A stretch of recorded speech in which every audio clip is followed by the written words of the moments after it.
ওম শান্তি। 5-3-2024 প্রাতঃমুরলি। ওম শান্তি। বাপ-দাদা মধুবন। বাবা বলেছে, মিঠে বাচ্চে, তোমাদের শরীর সহিত সব জিনিসের থেকে মমত্ব বের করে দিতে হবে। যখন তোমরা আত্মারা পাবন কর্মাতীত হয়ে যাবে তবেই ঘরে যেতে পারবে।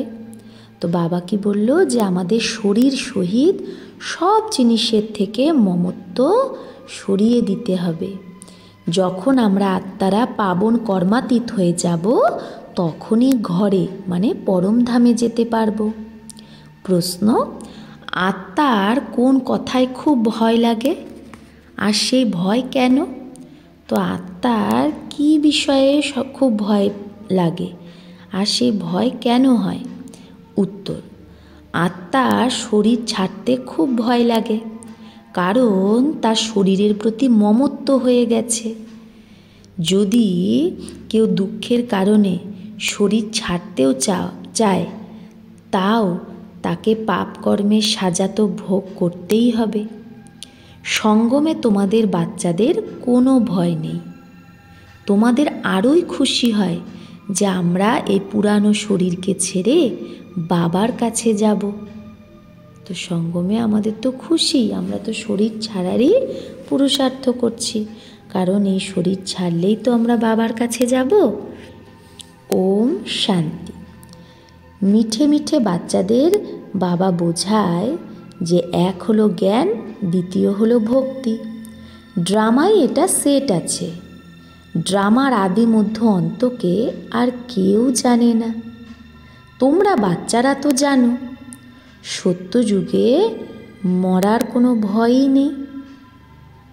জানে যে আমরা এক শরীর ছেড়ে আর এক শরীর নেব। দুঃখের কান্না আদি এগুলোর কোনো ব্যাপারই নেই সত্যযুগে। এখানে তো মরতে সবাই ভয় পায়।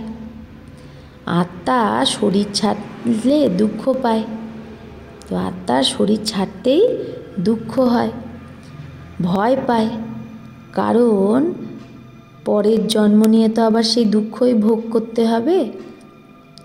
কিন্তু তোমরা তো হলে সঙ্গম যুগী। তোমাদের বাচ্চাদের বাবা বোঝায় এখন ফেরত যেতে হবে। কোথায়? ঘরে। সেটা ভগবানের ঘর না, এটা কোনো ঘর না। আমরা যেখানে আছি এটা কোনো ঘর না। বাবা বলছে যেখানে ভগবান আর তোমরা বাচ্চারা অর্থাৎ আত্মারা থাকো তাকেই ঘর বলা হয়। সেখানে এই শরীর থাকে না, মানে পরমধামে। যেরকম মানুষ বলে আমরা ভারতে থাকি, ঘরে থাকি, সেরকম তোমরা বলবে আমরা অর্থাৎ আমরা আত্মারা সেখানে নিজের ঘরে থাকি। সেটা হলো আত্মাদের ঘর, আর এটা হলো জীব আত্মাদের ঘর। আর সেই পরমধামকে বলা হয় মুক্তিধাম, যেখানে আত্মারা থাকে। মানুষ তো পুরুষার্থ করেই সেই মুক্তিধামে যাওয়ার জন্য, যাতে আমরা ভগবানের সাথে গিয়ে মিলি। ভগবানের সাথে মেলার জন্য মিললে কত খুশি হওয়া উচিত। এই যে আত্মার শরীর, এতে আত্মার অনেক মোহ পড়ে গেছে শরীরের ওপর, তাই একটুও যদি অসুখ আদি হয় তো ভয় পায়, শরীর না ছুটে যায়। অজ্ঞানকালেও ভয় হতো। এই সময় যখন সঙ্গম যুগ, তোমরা জানো যে এখন ফেরত যেতে হবে বাবার কাছে, তো ভয় পাওয়ার কোনো ব্যাপারই নেই। বাবা যুক্তি তো খুব ভালো বলেছে। পতিত আত্মারা তো আমার কাছে মুক্তিধামে আসতে পারবে না, কারণ পরমধাম হলোই পবিত্র আত্মাদের ঘর, আর এই পৃথিবীটা হলো মনুষ্যদের ঘর। এই শরীর তৈরি হয় 5 তত্ত্ব দিয়ে। তো 5 তত্ত্ব ইহা রহনে লিয়ে খিঁচতে। 5 তত্ত্ব এই সাকার কর্মক্ষেত্রে থাকার জন্য কি আকর্ষণ করে। আকাশ, জল, বায়ু, মাটি, অগ্নি, এই 5 তত্ত্ব মূল বতনে থাকে না। এগুলো বিচার সাগর মন্থন করা যুক্তি। আত্মা এই প্রপার্টি নিয়েছে, তাই শরীরের প্রতি মমত্ব হয়ে যায়। তো আত্মা কোন প্রপার্টি নিয়েছে? এই শরীরকে নিয়েছে। তার জন্য শরীরের প্রতি মমত্ব হয়ে যায়। না হলে আমরা আত্মারা তো পরম ধামে থাকি। এখন আবার পুরুষার্থ করছো সেই পরম ধামে যাওয়ার জন্য। যখন তোমরা পবিত্র আত্মা হয়ে যাবে তারপরেই তোমরা সুখ পাবে, দুঃখের কোনো ব্যাপারই নেই। এই সময় হলোই দুঃখধাম। তো এই 5 তত্ত্ব আকর্ষণ করে উপর থেকে নিচে এসে পার্ট বাজানোর জন্য। প্রকৃতির আধার তো অবশ্যই নিতে হবে, না হলে এই খেলাটা চলবে না। এই খেলাটা হলো দুঃখ আর সুখের। যখন তোমরা সুখে থাকো তো 5 তত্ত্বের শরীরে কোনো মমত্ব থাকে না। আমরা যখন সত্যযুগে থাকি তখন এই 5 তত্ত্বের শরীরের প্রতি কোনো মমত্ব থাকে না, কারণ সেখানে তো পবিত্র থাকে। এত মমত্ব শরীরের প্রতি থাকে না সত্যযুগে। এই 5 তত্ত্বের মমত্ব এখন আমরা ছেড়ে দিচ্ছি। এখন আমরা পবিত্র হচ্ছি। তারপরে সত্যযুগে শরীরও আমাদের যোগ বলের দ্বারা তৈরি হয়, তাই সেখানে মায়া আকর্ষিত করে না। আমাদের সেই শরীর যোগ বলের হয়, তাই দুঃখই নেই। ড্রামা কত ওয়ান্ডারফুল বানানো আছে, এটাও বড় মহিন সূক্ষ্ম বোঝার ব্যাপার। যে ভালো বুদ্ধিমান আর সার্ভিসে তৎপর থাকে সেই ভালোভাবে বোঝাতে পারে। বাবা বলেছে ধন দিয়ে ধন না খুঁটে, যে বাবা ধন দিচ্ছে আর তুমি যদি সে ধন না দাও তাহলে কি করে বাড়বে? দান করতে থাকো, তাহলে ধারণাও হবে, না হলে ধারণা হওয়া মুশকিল। এই রকম ভেবো না যে বাবার পয়েন্ট লিখলে ধারণা হবে। না, বাবা বলছে হ্যাঁ তুমি লেখো, লিখে কারো কল্যাণের জন্য পয়েন্ট পাঠিয়ে দাও, সেটা অন্য ব্যাপার। বা সেটা লিখে বিচারসাগর মন্থন করে আবার অন্যকে বোঝাও, সেটা ভালো। খুদ কো তো কাম মে নেহি আতি হে। দোসর সে লিখে যদি বন্ধই থাকে, সেটা ইউজ না করো, তাহলে সেটা তো নিজের কাজে আসবে না।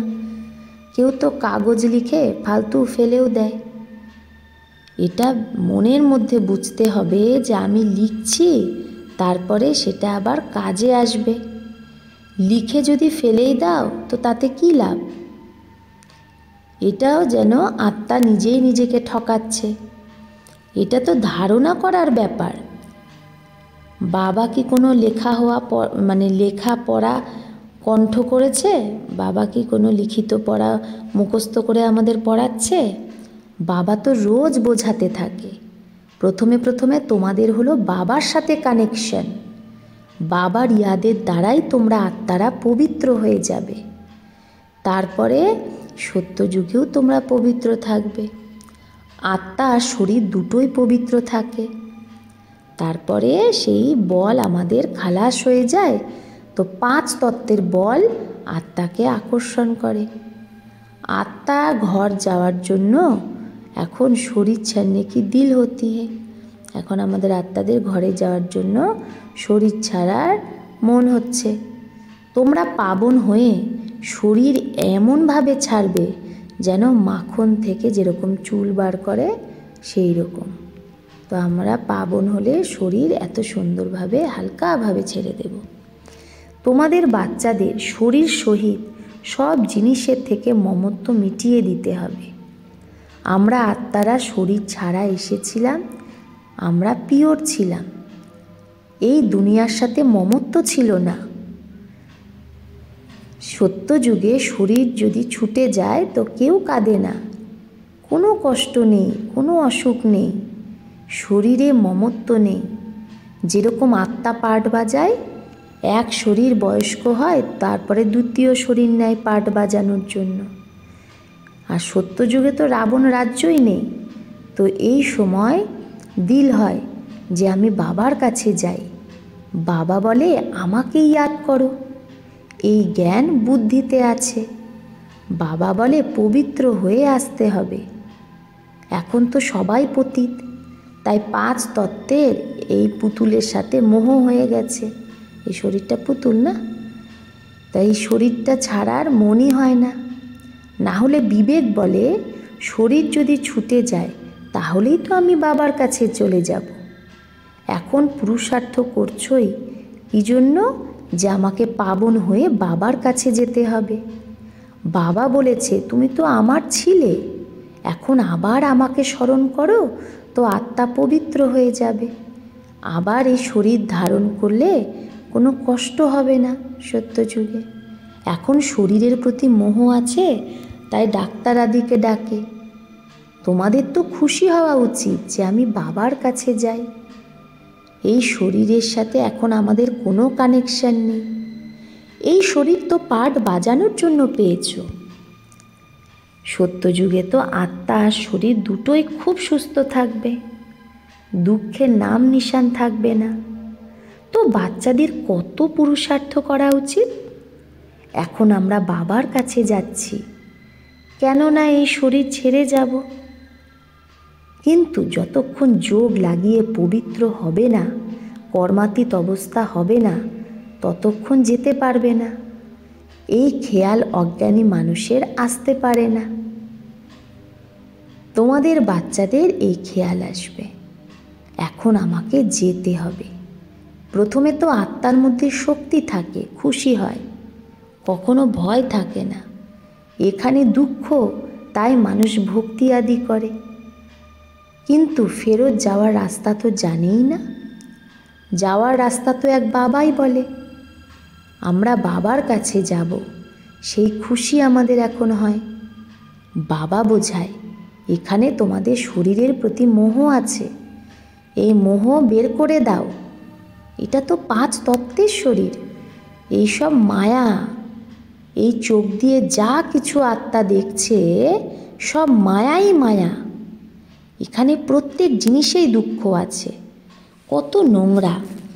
স্বর্গে তো শরীরও ফার্স্ট ক্লাস, মহলও ফার্স্ট ক্লাস পাবে, দুঃখের ব্যাপারই নেই।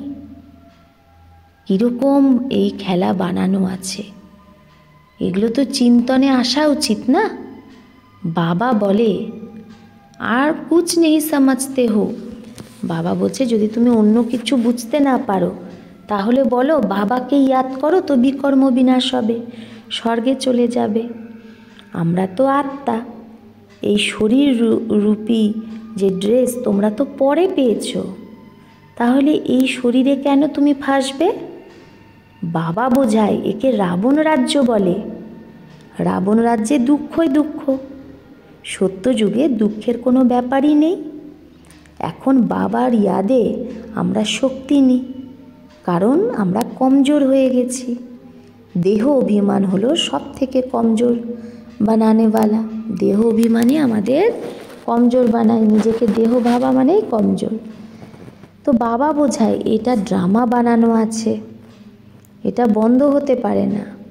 মোক্ষ আদির ব্যাপারই নেই, এখানে তো বানায়া ড্রামা। তাহলে কেউ মোক্ষ পাবে না যে হ্যাঁ আর পার্ট বাজাতে হবে না, এরকম না। এই ড্রামা বানানো আছে তো পার্ট বাজাতেই হবে। বলেও চিন্তা তাকে কিজিয়ে, যে চিন্তা কেন করো, যেটা পাস্ট হয়ে গেছে সেটা আবার হবেই, চিন্তার ব্যাপারই নেই। সত্যযুগে খারাপ কিছুই হয় না, এখানে চিন্তা লেগে থাকে। বাবা বলে এটা তো ড্রামা, বাবার আস্থা তো বলেই এইরকমভাবে তোমরা আমার কাছে পৌঁছে যাবে। মাখন থেকে যেরকম চুল বেরোয় সেই রকম শরীর থেকে আরামসে আত্মা বেরিয়ে বাবার কাছে চলে যাবে। শুধু তুমি আমাকে ইয়াদ করো তো আত্মা পবিত্র হয়ে যাবে। পাবন হওয়ার আর কোনো যুক্তি নেই। এখন তোমরা বোঝো আমরা রাবণ রাজ্যে বসে আছি, আর সত্যযুগ হলো ঈশ্বরীয় রাজ্য। ঈশ্বরীয় রাজ্য আর আসুরি রাজ্যের খেলা। ঈশ্বর কিভাবে এসে স্থাপনা করে এটা কেউ জানে না। বাবাকেই জ্ঞানের সাগর বলা হয়, সেই এসে সব বোঝায়। এখন তোমরা সারা জ্ঞান বুঝছো, তাই না? আমরা এখন সারা জ্ঞান বুঝেছি, আবার এই সারা জ্ঞান ভুলে যাব। যেই পড়ার দ্বারা আমরা এই পথ পেলাম সেই পড়াটাই আমরা ভুলে যাব। স্বর্গে গেলেই এই নলেজ গুম হয়ে যায়। ভগবান ডবল সিটটাচ কীভাবে বানিয়েছিল সেগুলো কিচ্ছু মনে থাকে না, জানিও না ওখানে। তো এটাও জানতে না যে, তাই বাবা বলছে ইয়ে ভি নেহি জানতা, মানে ব্রহ্মা বাবাও জানতো না, তাহলে অন্য ধর্মের মানুষরা কি করে জানবে? তাদের টাচও হবে না। তোমরা এসে শোনো তো তোমাদের ঝট করে টাচ হয়ে যায়। এগুলো সব গুপ্ত, বাবা শোনায়, দেখনে মে আতা হে ক্যা? তাই বাবা বলছে বাবা তো আমাদের শোনায়, বাবাকে কি দেখা যায়? বোঝা যায়। যেরকম আত্মাকে কি দেখেছো? বোঝো না আত্মা আছে, তো দিব্য দৃষ্টি দিয়ে দেখা যায়। বাবা বলে দেখলে আর কি বুঝবে, আত্মা তো একটা ছোট বিন্দু, আত্মা তো অনেক আছে। তো বাবা বলছে তুমি যদি 10টা 20টা আত্মারও সাক্ষাৎকার করো, তাহলে তাই একটু বড় দেখা যাবে। একটা আত্মা দেখলে তো কিছুই বুঝতে পারবে না, বুঝতেও পারবে না, জানতেও পারবে না। অনেকের সাক্ষাৎকার হয়, কিন্তু তারা বুঝবে কি করে এটা আত্মা না পরমাত্মা? কারণ এর পার্থক্য তো বোঝা যায় না, কারণ আত্মা পরমাত্মা দুটোই তো সূক্ষ্ম বিন্দু। তো বসে বসে ছোট ছোট আত্মায় দেখনে মে আতি হে, তো বসে বসে ছোট ছোট আত্মাদের দেখা যায়, মানে সাক্ষাৎকার হয়। তো এটা থোড়েই জানে যে সেটা আত্মা না পরমাত্মা? এখন তোমরা জানো এত ছোট আত্মার মধ্যে কত শক্তি আছে। আত্মা তো মালিক, এক শরীর ছেড়ে আর এক শরীরে প্রবেশ করে পার্ট বাজানোর জন্য। কত এটা কুদরত, নেচার, প্রকৃতি।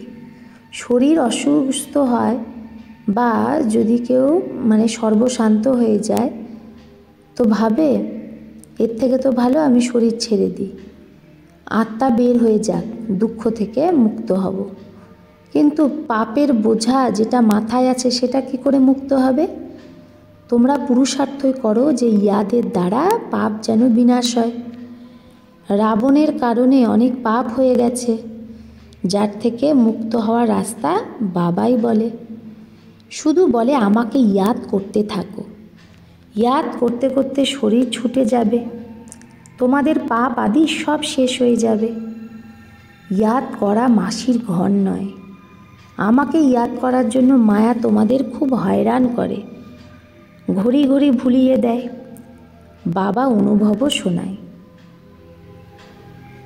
বাবা অনেক চেষ্টা করে, কিন্তু তাও মায়া, এটা ব্রহ্মা বাবা অনেক চেষ্টা করে শিব বাবাকে ইয়াদ করা, তাও মায়া আটকে দেয়। মায়া অনেক বিঘ্ন সৃষ্টি করে। ব্রহ্মা বাবা আর শিব বাবা তো একসাথে আছে, তো একসাথে থেকেও ব্রহ্মা বাবা ঘড়ি ঘড়ি ভুলে যায়, তো বড় কঠিন। ঘড়ি ঘড়ি অন্য জিনিস মনে পড়ে, এটা মনে পড়ে, ওটা মনে পড়ে, অমুককে মনে পড়ে। তোমরা তো খুব ভালো পুরুষার্থ করো, কেউ তো গল্পও খুব করে, খুব গপ্পরা মারে, 10-15 দিন চার্ট লিখে ছেড়ে দেয়। এতে খুব সাবধানী থাকা উচিত। ভাবেও যখন পিওর হয়ে যাব, কর্মাতীত অবস্থায় পৌঁছাবো, তখনই উইন করব, মানে জিতব। এটা ঈশ্বরীয় লটারি না। বাবাকে ইয়াদ করা এটা হলো ইয়াদের ডোরি, বুদ্ধি দিয়ে বোঝার ব্যাপার। ভালে বলে আমি বাবাকে ইয়াদ করি, কিন্তু বাবা বলে ইয়াদ করতে পারোই না। পদের মধ্যে পার্থক্য তো হয় না। কিভাবে রাজধানী স্থাপন হয়েছিল? তোমরা অনেকবার রাজত্ব করেছিলে, আবার হারিয়েছ। বাবা প্রত্যেক 5000 বছর পরে পড়াতে আসে। আবার রাবণ রাজ্যে তোমরা বাম মার্গে চলে যাও। যারা দেবতা ছিল তারাই আবার বাম মার্গে নেমে যায়। তো বাবা খুব গুহ্য কথা বোঝায় বাবাকে ইয়াদ করার। এটা তো খুব সহজ, শরীর ছেড়ে বাবার কাছে চলে যাবে। তো বাবা বলছে বাবাকে তখনই জানবে যখন যোগ বলের দ্বারা বিকর্ম বিনাশ হবে। সেটা তো লাস্টেই হতে পারে, কিন্তু ফেরত তো কেউ আতা নেই, আসবে না। ভালে কই যে কে কিছুই করুক, যথার্থ যোগ তো আমি এসে শেখাই, তাই না? তাই বাবা বলছে বাবা যথার্থ যোগ আমাদের শেখায়। বলে যতই মানুষ যোগ শেখাক, আর আধা কল্প এই যোগ বলই চলে। সত্যযুগে তো অথা সুখ ভোগ করো। ভক্তি মার্গে মানুষ কি করতে থাকে। বাবা যখন এসে জ্ঞান দেয় তখন ভক্তি আর হয় না। জ্ঞানের দ্বারা দিন হয়ে গেলে আর কোনো কষ্টই নেই। ভক্তি হলো রাত ধাক্কা খাওয়ার সময়। আর সত্যযুগে তো দুঃখের ব্যাপারই নেই। এই সব কথা जो यहाँ का सैपलिंग होगा, যে এই চারা গাছ হবে মানে যে ব্রাহ্মণ বর্ণের হবে তারই বুদ্ধিতে বসবে এই কথাগুলো। এটা খুব সূক্ষ্ম কথা, ওয়ান্ডারফুল জ্ঞান, যেটা বাবা ছাড়া আর কেউ বোঝাতে পারে না। বোঝার মতো আত্মা খুব কমই হয়। ড্রামাই সেট আছে, তার মধ্যে কিচ্ছু পার্থক্য হতে পারে না। মানুষ তো ভাবে পরমাত্মা কী না করতে পারে, কিন্তু ভগবান তো আসেই একবার, এসে তোমাদের স্বর্গের রাস্তা বলে। এখন তোমাদের বাচ্চাদের কত বিশাল বুদ্ধি হয়ে গেছে। ব্রহ্মা বাবা শিব বাবা দুজনেই একসাথে আছে। এই ব্রহ্মাও যখন কাউকে দেখে তখন কী ভাবে যে একে শান্তির দান দিতে হবে। দেখলেই বোঝা যায় যে এ আমার ঘরানার না অন্য ঘরানার। সার্ভিসেবল বাচ্চাদের কাজই হলো নার্ভস দেখা, পালস দেখা। যদি আমাদের কুলের হয় তো শান্ত হয়ে যাবে। अच्छा, मीठे मीठे सिकिलधे बच्चों प्रति माता पिता बाप दादा का याद प्यार और गुड मॉर्निंग। रूहानी बाप की रूहानी बच्चों को नमस्ते। हम रूहानी बच्चों की रूहानी माता पिता बाप दादा को याद प्यार गुड मॉर्निंग और नमस्ते नमस्ते नमस्ते। शुक्रिया बाबा, आपको लाख लाख शुक्रिया। ধারণার জন্য মুখ্য সার। এক, পাবন হয়ে বাবার সাথে ঘরে যাওয়ার জন্য এই 5 তত্ত্বের পুতুলের হাত থেকে মমত্ব দূর করতে হবে। এই 5 তত্ত্বের পুতুলের সাথে মমত্ব রাখা যাবে না। শরীর ছাড়ার ভয় বের করে দিতে হবে। 2, ইয়াদের যাত্রার চার্ট খুব সাবধানীতে বাড়াতে থাকতে হবে। তো ইয়াদের যাত্রার চার্ট রেখে সেটাকে দিনের পর দিন সাবধানীতে বাড়াতে হবে। যোগ বলের দ্বারা আত্মাকে পাবন বানিয়ে কর্মাতীত হয়ে ঈশ্বরীয় লটারিকে উইন করতে হবে। তো বাবা যে ঈশ্বরীয় লটারি দিচ্ছে সেটাকে জয় করার উপায় কি? যে তার যোগ বলের দ্বারা আত্মাকে পাবন বানিয়ে কর্মাতীত হতে হবে। বরদান, সিদ্ধিকে স্বীকার করার বদলে সিদ্ধির প্রত্যক্ষ প্রমাণ যে দেখায় সেই শক্তিশালী আত্মা ভব। তো সিদ্ধিকে স্বীকার করার বদলে সিদ্ধির প্রত্যক্ষ প্রমাণ যে দেখায় সেই শক্তিশালী আত্মা ভব। এখন তোমাদের সবার সিদ্ধির প্রত্যক্ষ রূপ তোমরা দেখতে পাবে। কোনো বিগড়া হওয়া কার্য তোমাদের দৃষ্টিতে তোমাদের সহযোগে সহজ সমস্যার সমাধান হয়ে যাবে। তো কোনো বিগড়ে যাওয়া কাজও আমাদের দৃষ্টি দ্বারা আমাদের সহযোগের দ্বারা সহজ समाधान हो जाए। कोई सिद्धि के रूप में आप लोग नहीं कहेंगे कि हाँ ये हो जाएगा। তোমরা সিদ্ধি রূপে কাউকে বলবে না হ্যাঁ তোমার এই কাজ হয়ে যাবে, কিন্তু তোমাদের ডাইরেকশন অটোমেটিক সিদ্ধি প্রাপ্ত করাতে থাকবে, তবেই প্রজা তাড়াতাড়ি হবে, সব দিক থেকে বের হয়ে তোমাদের দিকেই আসবে। এই সিদ্ধির পার্ট এখন চলবে, কিন্তু প্রথমে এত শক্তিশালী হও যাতে সিদ্ধিকে স্বীকার না করে তুমি প্রত্যক্ষতা করো। বাবা বলছে যে এতটা শক্তিশালী হও যাতে সিদ্ধিকে স্বীকার না করো, তবেই প্রত্যক্ষতা হবে। সিদ্ধিকে স্বীকার করলে তখন তো ওটা একটা ওই দিকেই মন চলে যাবে, অহংকার হয়ে যাবে। তাই বাবা বলছে সিদ্ধিকে স্বীকার করো না, এরকম শক্তিশালী হও, তাহলেই বাবার প্রত্যক্ষতা করতে পারবে। স্লোগান, অব্যক্ত স্থিতিতে স্থিত হয়ে মিলন মানাও তো বরদানের ভাণ্ডার খুলে যাবে। অব্যক্ত স্থিতিতে স্থিত হয়ে মিলন মানাও তো বরদানের ভাণ্ডার খুলে যাবে। তো বাবার সাথে আমাদের অব্যক্ত স্থিতিতে মিলন মানাতে হবে, তাহলেই আমাদের বরদানের ভাণ্ডার খুলে যাবে। আচ্ছা, ওম শান্তি।